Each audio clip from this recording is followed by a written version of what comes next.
शिवानी साळुंखे, आपण पाहताय न्यूज 99। आत्ताच एक महत्त्वाची बातमी समोर आली आहे, पाहूयात सविस्तर।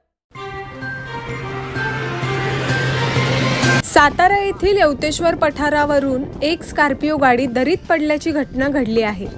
घटनेची माहिती मिळताच सातारा तालुका पोलीस आणि छत्रपती शिवेंद्रराजे रेस्क्यू टीम घटनास्थळी दाखल झाले।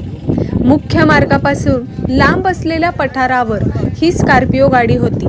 मिळालेल्या माहितीनुसार ही गाडी साधारण 50 ते 100 फुटापर्यंत घसरत जाऊन दरीत कोसळली। गाडी घसरत असताना या गाडीतील दोघांनी गाडीतून उड्या मारल्याने ते बचावले। उर्वरित 5 जण गाडी सकट 100 ते 200 फूट खोल दरीत कोसळले। शिवेंद्रराजे रेस्क्यू टीम बचाव कार्य करत गाडीपर्यंत पोहोचली। या गाडीतील 5 पैकी एक जण गाडीखाली चिरडल्याने जागेवरच मृत्युमुखी पडला। उर्वरित 4 जण गंभीर जखमी आहे। त्यांना रेस्क्यू करण्यात टीमला यश आले आहे।